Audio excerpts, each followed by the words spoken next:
So, good afternoon and welcome to another session of the EAD Manufacturing Data Bites. Data Bites is our lunchtime webinar series that covers mostly the latest topic around the manufacturing industry and the innovation of the manufacturing industry. Today, we will go to a bit different area, but it will be still very relevant for innovation. And I believe that the topic boosts the innovation, especially in regards to carbon neutrality and circular economy topics. My name is David Kames, and I have the honor of stepping in as your host for this session because our usual host, Mr. Humchovsky, is on an important business trip to Slovenia. So I have big shoes to fill, but I will try to do my best. Today's topic will be the Corporate Sustainability Reporting Directive, which is also called CSRD. And as many of you probably know, CSRD will have a significant impact on companies in the European Union and above. It requires the companies to disclose the extensive sustainability performance information and face financial penalties from 2024 if they don't fulfill certain goals. It will increase the transparency and comparability between companies, especially for investors, but also for the end customers, which can then make better purchasing decisions based on the environmental impact of the company. I think we have one of the best speakers we can imagine. We have Stefan Holzheuser here, who is the head of risk and regulation in the CEE region for the Eviden company. His academic background is in economics and European politics, and he is the CSRD and EU regulation expert and will provide us with the overview of the upcoming requirements. And he will also highlight the biggest challenges that companies face while they're implementing those. As he's working at EcoAct, which is a Eviden company, the company is operating in that field for the past 15 years. So there is a lot of experience and a lot of practical examples of how to implement this CSRD documentation or reporting. Before we start, I would like to ask you as the audience to post your questions into the chat so we can collect them and ask at the end of the session. And now, without further ado, I would like to welcome Stefan on stage and ask him for share his insight into the CSRD reporting topic. Thank you, Stefan, for joining us. Thank you very much, David. Thank you for the kind introduction, and thank you also for having me. I will not only share my insights, but also my screen with you. And I hope you can all see that. So today's topic, as David already said, is the Corporate Sustainability Reporting Directive. I will give you a short introduction in the topic of EU regulations in the beginning and also kind of show the link to transition risks. Then we will dive straight into the topic of the CSRD with an overview of this and specifically look at the reporting standards, the ESRS. And then in the end, we will also look at how you can possibly start with practically implementing the CSRD. Before that, I would like to briefly introduce ourselves. You can see Eviden and EcoAct on our slides, and I want to explain how this is connected. So Eviden is an Atos business that works on different traditional Atos topics, so really IT focused. And EcoAct really has a sustainability consulting focus. And EcoAct has been operating in this field for 16 years. As David already said, we have a lot of experience in this field and were acquired by Atos, which is now called Eviden, in 2020. So we are part of the Eviden family. Together, we have expertise therefore in sustainability consulting, but also in IT. And of course, we try to combine that to support our clients on their way to net zero. Anyway, today we want to focus on EU regulations and on the CSRD. So I will already start with a thematic introduction and with transition risks. And here we can see that legal and regulatory risks appear to be within the top risks for all kinds of companies. We can see here, for example, on the right, the Allianz Business Risk Report from 2023, where changes in legislation and regulation are ranked as the number 5, right above natural catastrophes and climate change. So you can imagine quite an important topic. And there are good reasons to rank this as an important topic.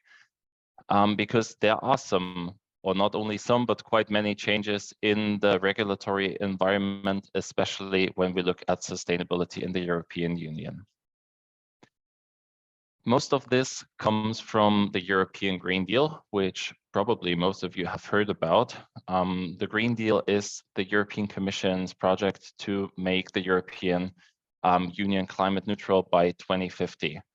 And to achieve that, we have an intermediate target, which foresees a greenhouse gas reduction of 55% by 2030 in comparison to 1990. For this, we actually need several things, but we need especially a lot of money. In fact, the European Commission estimates that we will need 1,000 billion euros, which is a trillion, I think. So really a lot of money which needs to be mobilized, and we will also see several new regulations for that.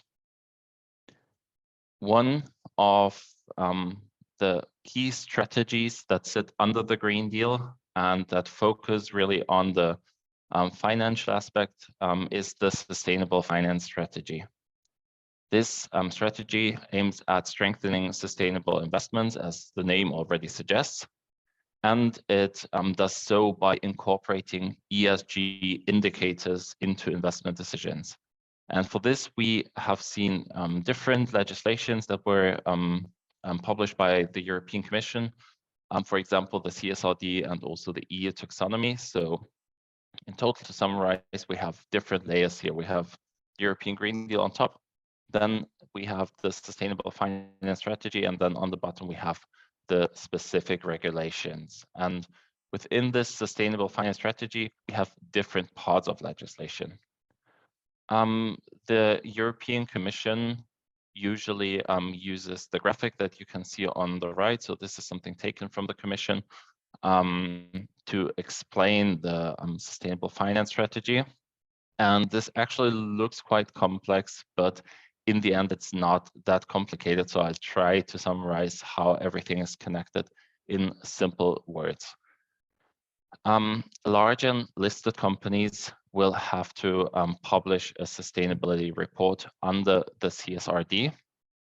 And this report will be publicly available and therefore is directed to a large group of different stakeholders, but particularly also to financial market participants and to investors.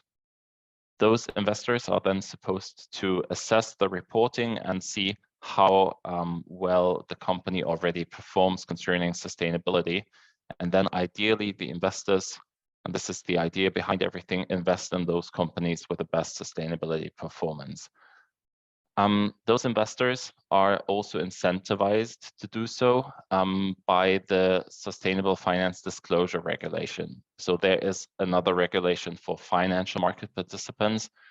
And there is also the EU taxonomy, which you can see here on the bottom, which kind of affects both sides, so companies and investors. Under the taxonomy, companies have to classify their activities in sustainable and not sustainable activities and report certain KPIs on that. But I don't want to go too much into detail because the taxonomy is really complex. And today the focus will clearly be on the CSRD. We in Europe are not the only ones that have worked on such regulatory frameworks, obviously. So we have seen a couple of other approaches, for example, in the United Kingdom, where certain regulations were already introduced some years ago, like TCFD compliance, but also in the United States, where there are new Securities and Exchange Commission rules, so also sustainability reporting related rules. And then there are also the ISSB rules, which are globally relevant.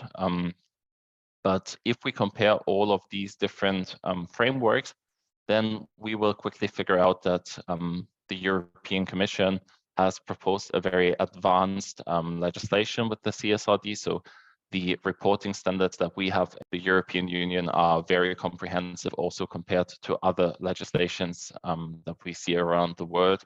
And this is also something that the European Commission intended. They wanted to make the CSRD really the gold standard of sustainability reporting. This actually is quite a good transition to our next topic, the overview of the CSRD. And we will start quite simple with an introduction of what the CSRD actually is and what it means. So the CSRD is an update of the already existing non-financial reporting directive, which we have already had for a couple of years in the European Union. And this directive already affects quite some companies, but the CSRD is an update.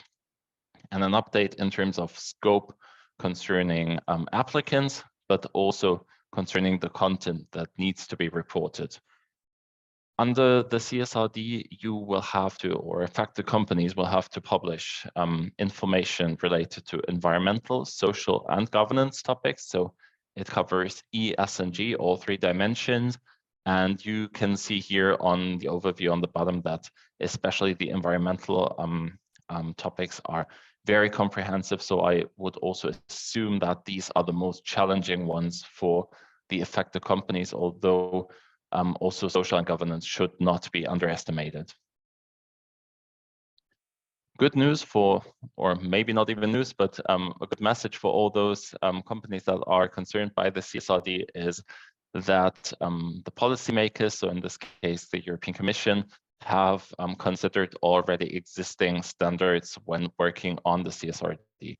So this means that the CSRD is aligned with a couple of different international standards, and some of them are already quite popular, like, for example, GRI, which is already used by many companies, but also TCFD or CDP, which is a voluntary framework.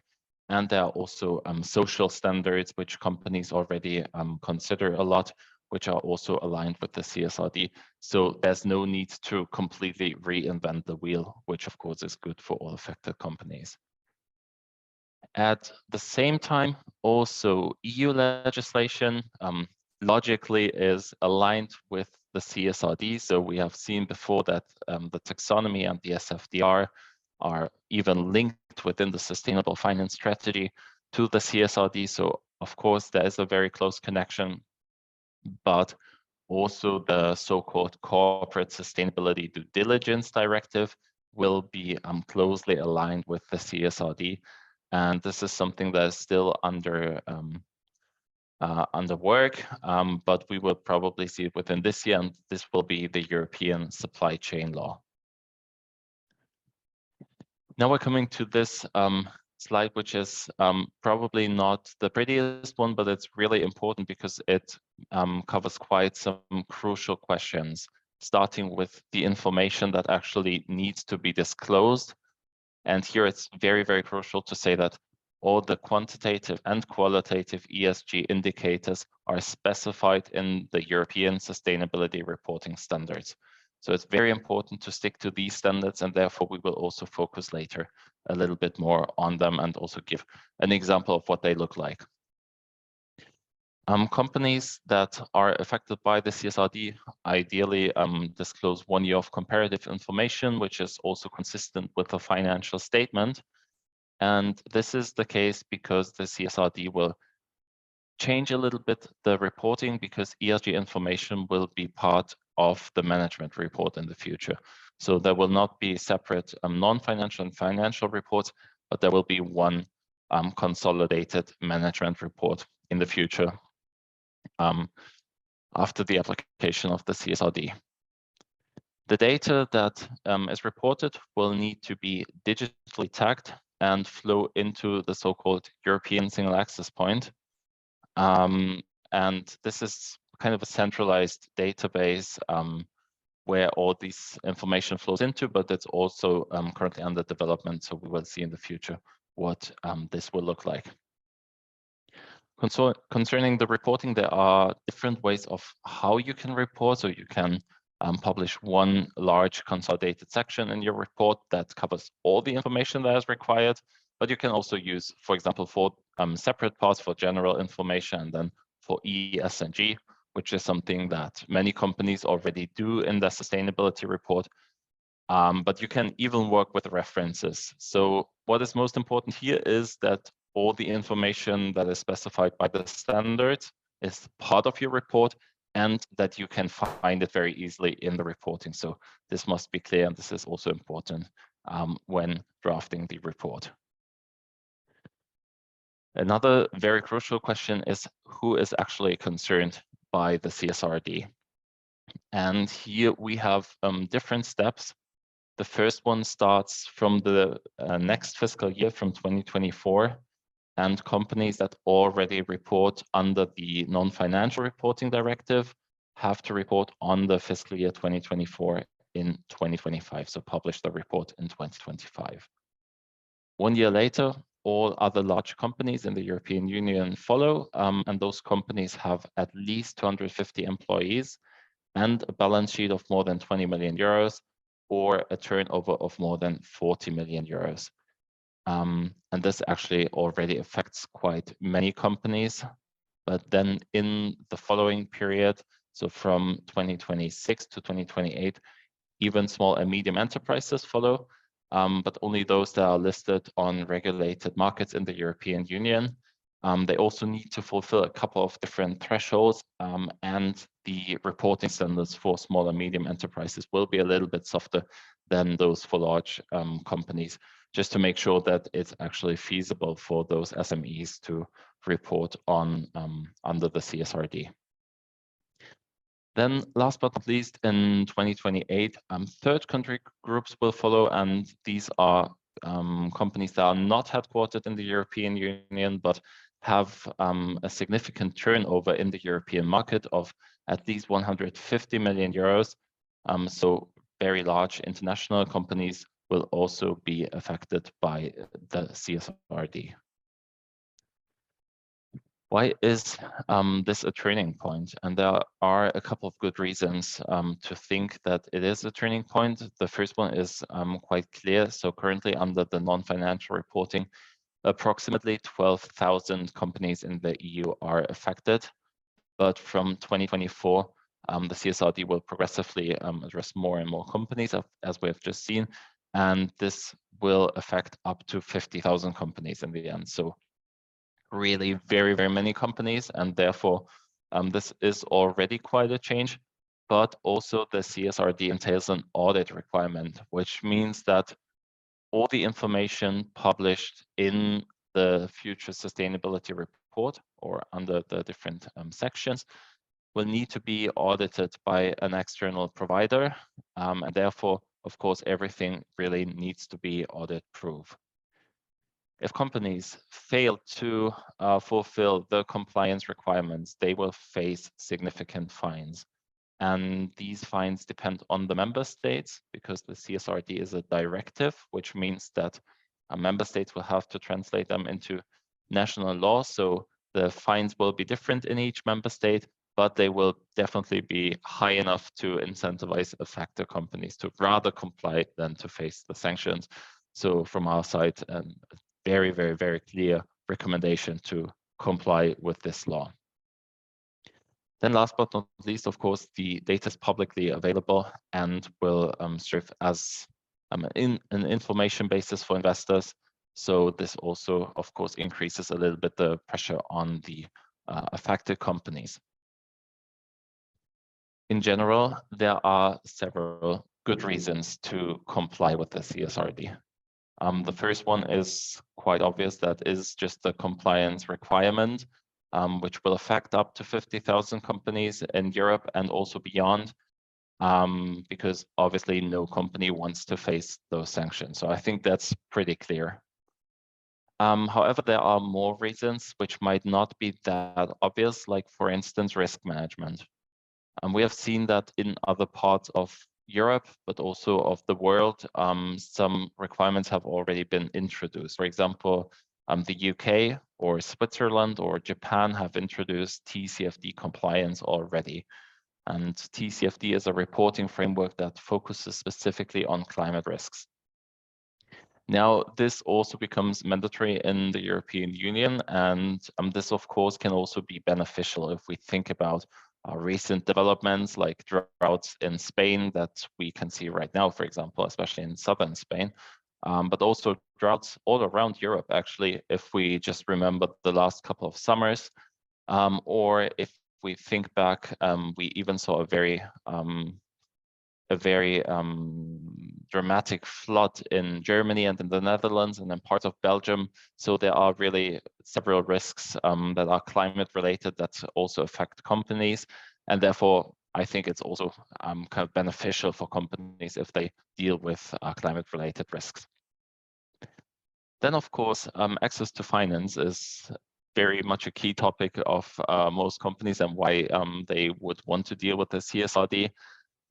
Because on the one hand, of course, private investments are supposed to be triggered by sustainability performance, just as I explained in the beginning. So investors are incentivized to invest in those companies that are just very sustainable, but at the same time also public funding will depend on the sustainability performance.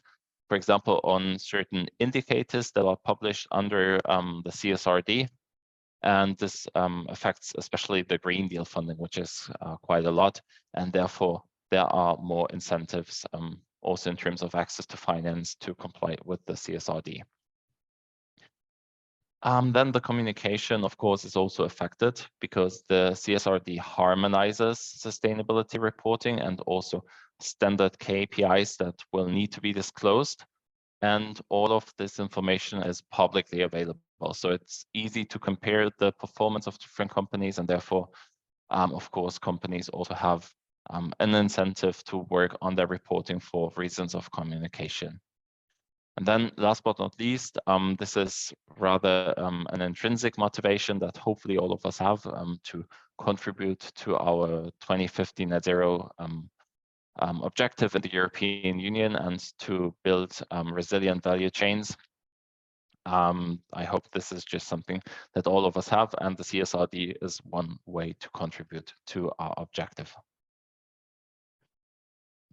Now, coming to the third part and to the reporting standards, the so-called ESRS, the European Sustainability Reporting Standards.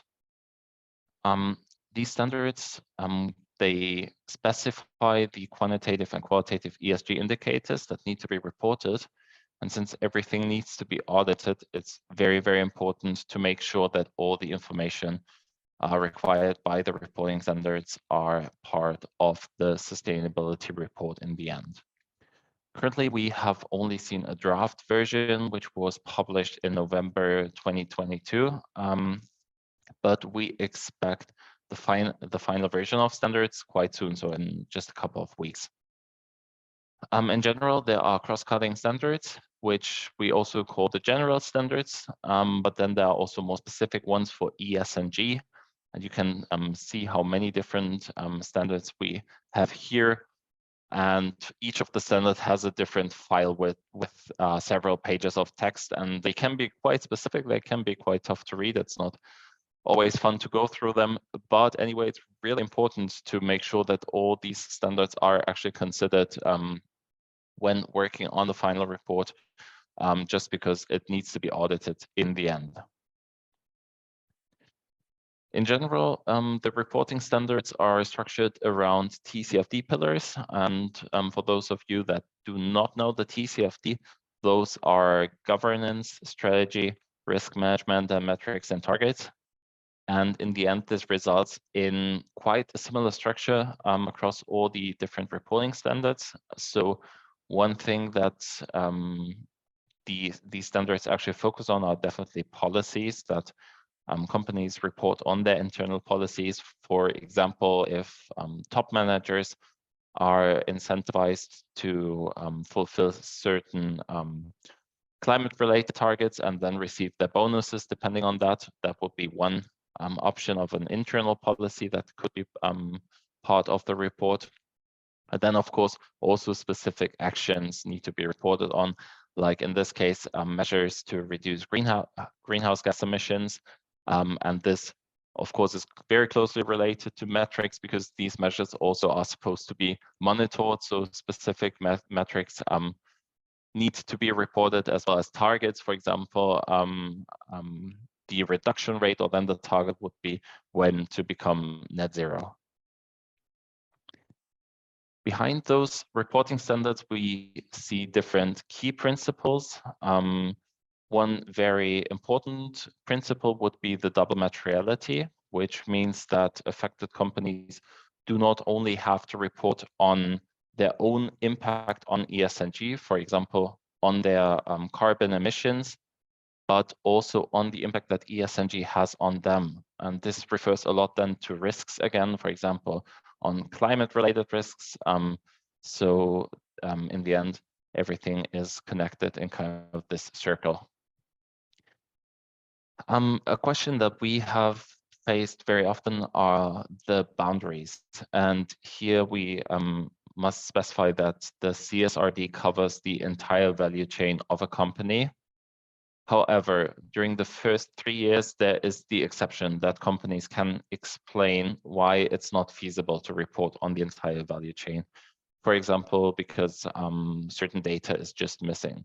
However, this is only valid for the first 3 years, and it must also be explained why this is not possible. So this is very important that you just do not just leave it out, but you also explain why you cannot report on that.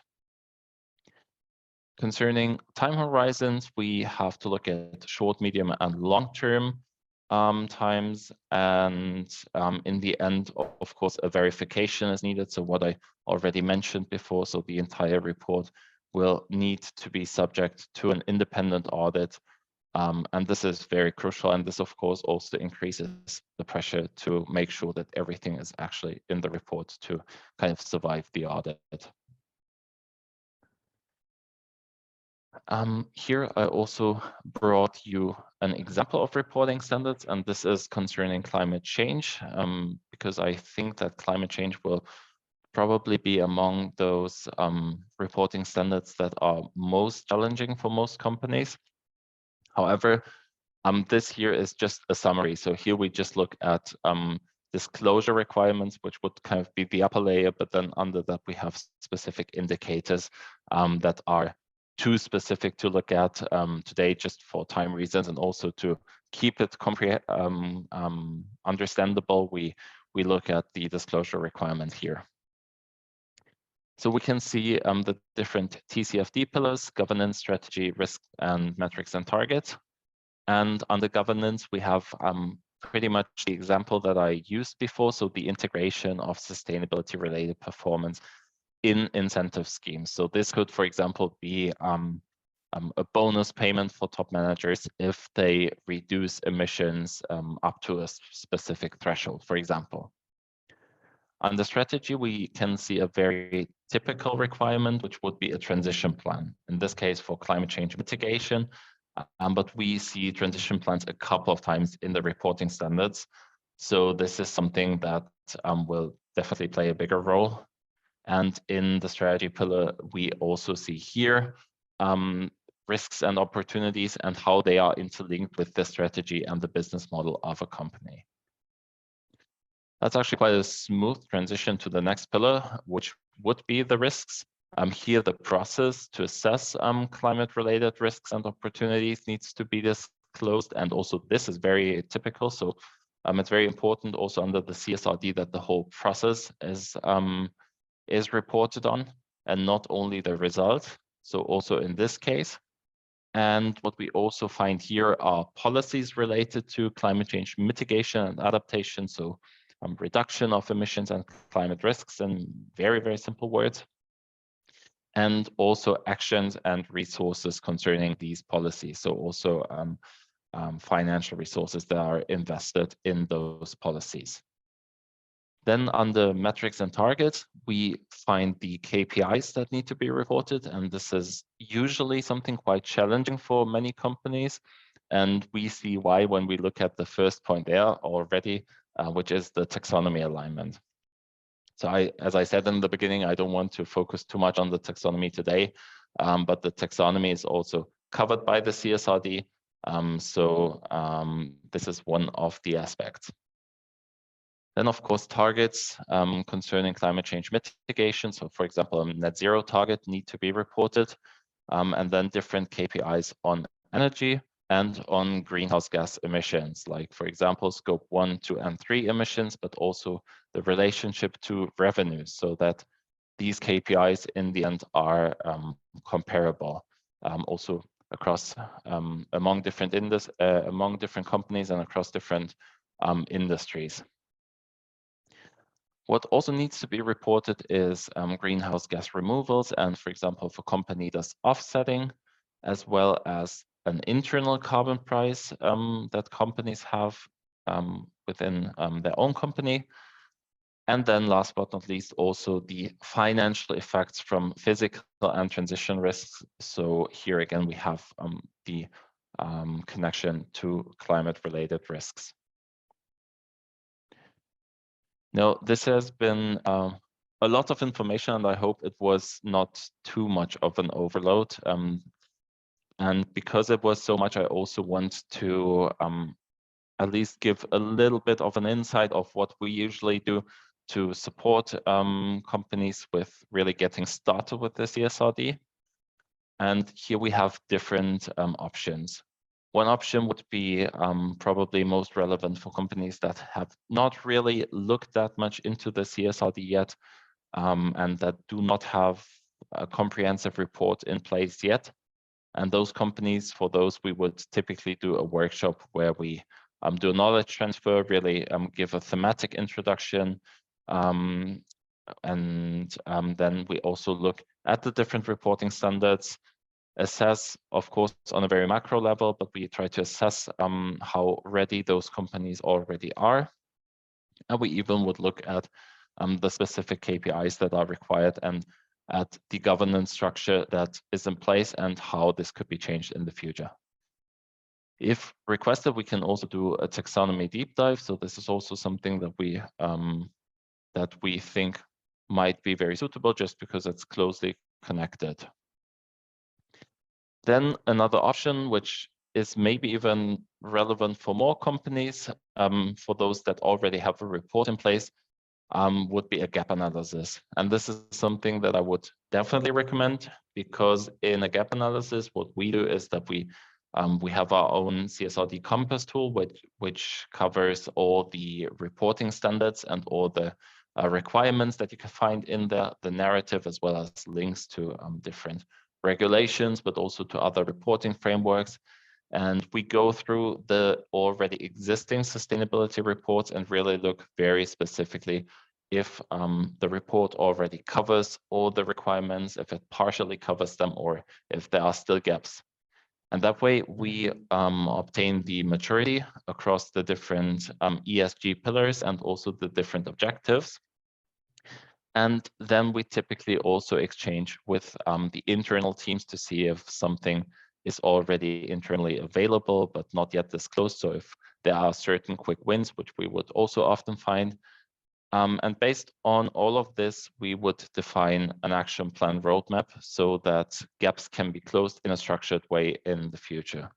So the benefit, in my opinion, from a gap analysis is at first that we already have analyzed all the reporting standards so that we can save a lot of time and also pain, to be honest, with our CSRD Compass tool, but also that you have really a defined roadmap and that you can implement the CSRD in a structured way. Then looking at the implementation, here we can support with our expertise from 16 years in sustainability consulting, and we can support with different options, of course, depending on the gaps that were identified in the previous steps. So depending on the roadmap, we can support, for example, with the carbon footprint, scope 1, 2, and 3, with a risk analysis, where we even built our own platform. So this is what you can see on the right. We have developed a platform which automatically analyzes climate-related risks and only needs GPS coordinates as an input. So this can also save a lot of time. But then we also work on biodiversity. We even work on data governance and systems behind that, and also, of course, on the EU taxonomy and a lot more. This was a lot of information from my side. I think we can go to a Q&A session. Thank you so much, Stefan. Thank you. It was a great overview, I think, and we generated a lot of questions over the time. Just to answer the most common question, we will share the slides afterwards, and there will be also a recording which will be shared by to all of the participants and those who couldn't make it to the actual session. The first question was regarded to ESAP. So will ESAP include guidelines for materiality assessment, or will it eventually include a reporting environment? Okay, so this is specific to the European single access point. So this is not, it is somehow interlinked, but not directly. So the European single access point is basically, I would rather say, the method to publish the data besides the sustainability report. So this access point will rather be a form of a data bank, but will not be a reporting guideline, or also not concerning the materiality assessment. This is something that is rather specified in the reporting standards. So if you really want to know what information needs to be published, you should rather look at the reporting standards, and then the European single access point will be something on top, but it's not directly connected. I hope that answers the question. If not, then please raise your hands, or also if you have another question, then I would ask the audience to raise the hand, and we can you can set it live in the meeting. The second question I saw in the chat was regarding to the sorry, I have to scroll down. Where or how do the greenhouse gas protocol and the ISO environmental standards fit in ESRS? Right, that's a very good question, and probably also a question which is relevant for quite many affected companies, because I can imagine that these are also kind of reporting tools or guidelines which are already used by quite many companies. And here we actually can get back a little bit to what I said before. The good thing is that the CSRD already covers quite some existing standards.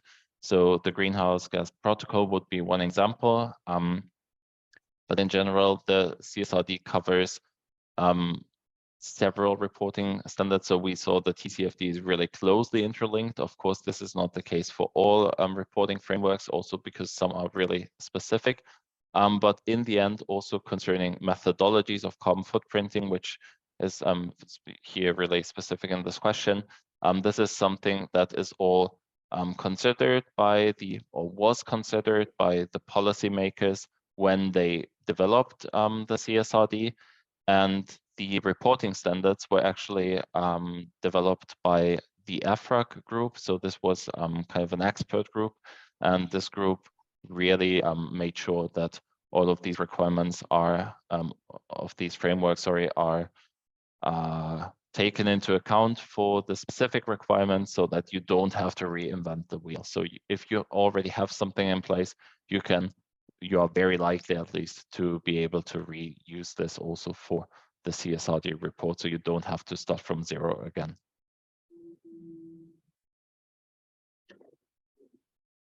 Great, thank you.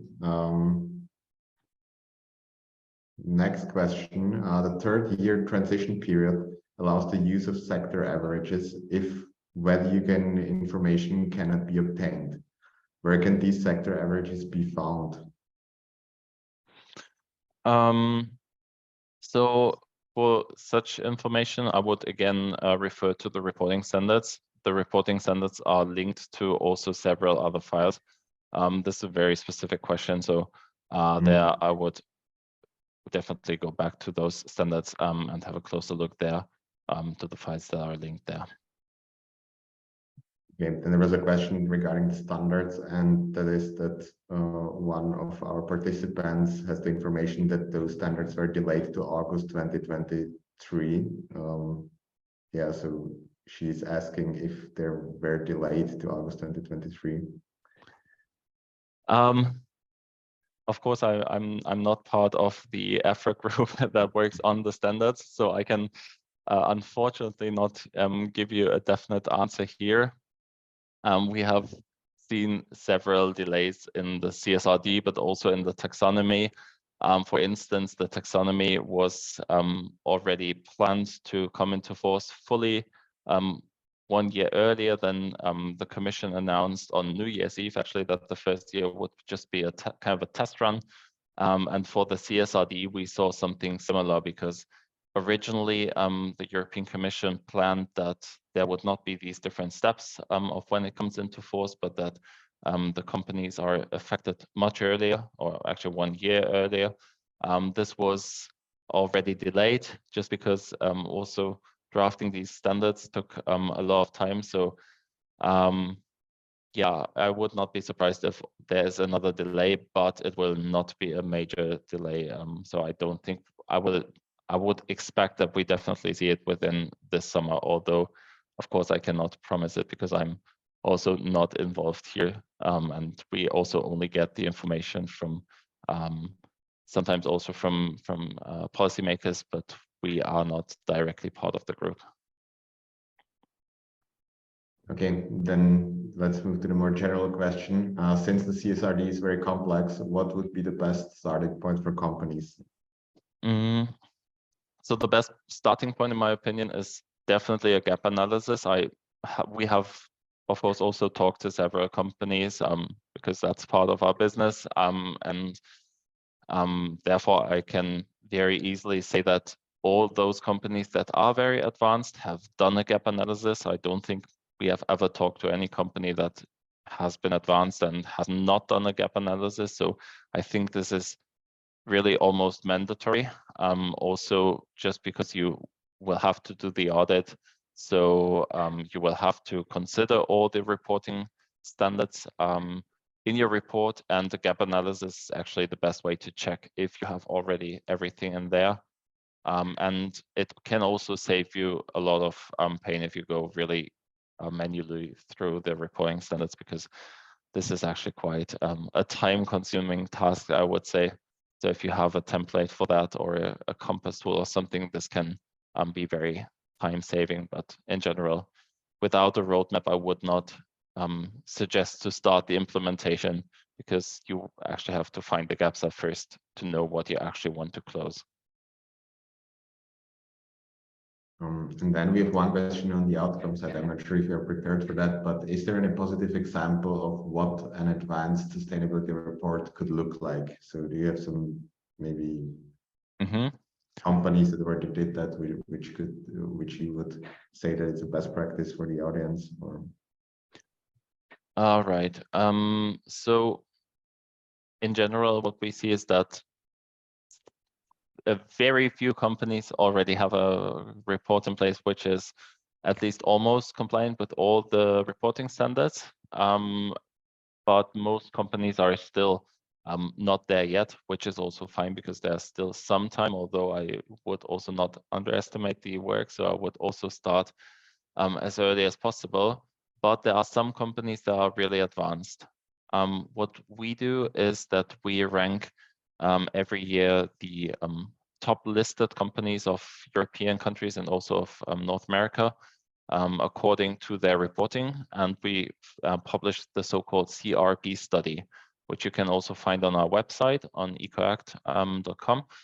And there you can download our full report on the CRP, where you can see what companies have the most comprehensive reports or the most advanced reports already. And last year, our number one, I think, was Telefónica from Spain. So this is definitely a company with a very good report already, where I would suggest to have a look at, because this is definitely something that serves as a best practice, at least in certain cases, or for certain requirements. Great. So maybe I would suggest that we send out the report together with the recording and the presentation to our audience, so they can have a look on it and maybe take some learnings out of that. Yeah, definitely. Great. Yeah, Lisbeth says the info regarding sector averages cannot be found in the ESRS. ESRS 1 only refers to them. So probably she already did some research. Okay, I think we will have to follow up on that also after this meeting. I think it's also really specific. Great. So we will also share your email, so all the right. people can contact you if they have any follow-up question. Yeah, I think that would be easiest. Great. Once again, if there are any remaining questions, now it's the point where you can still raise the hand. So go ahead if you want to.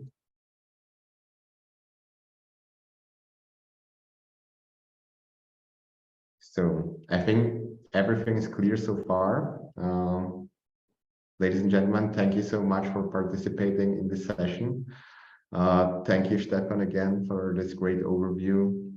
And I think that it brought some clearance to the reporting standards, and that it helped the companies to maybe understand what the first steps are towards CSRD compliant reporting.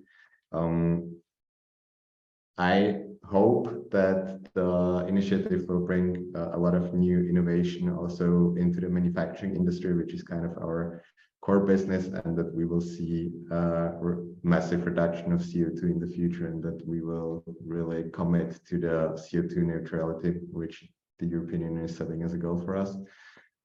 Thank you so much, ladies and gentlemen, and I hope we will see you in the future Data Byte sessions. Thank you, everybody, and thank you for having me.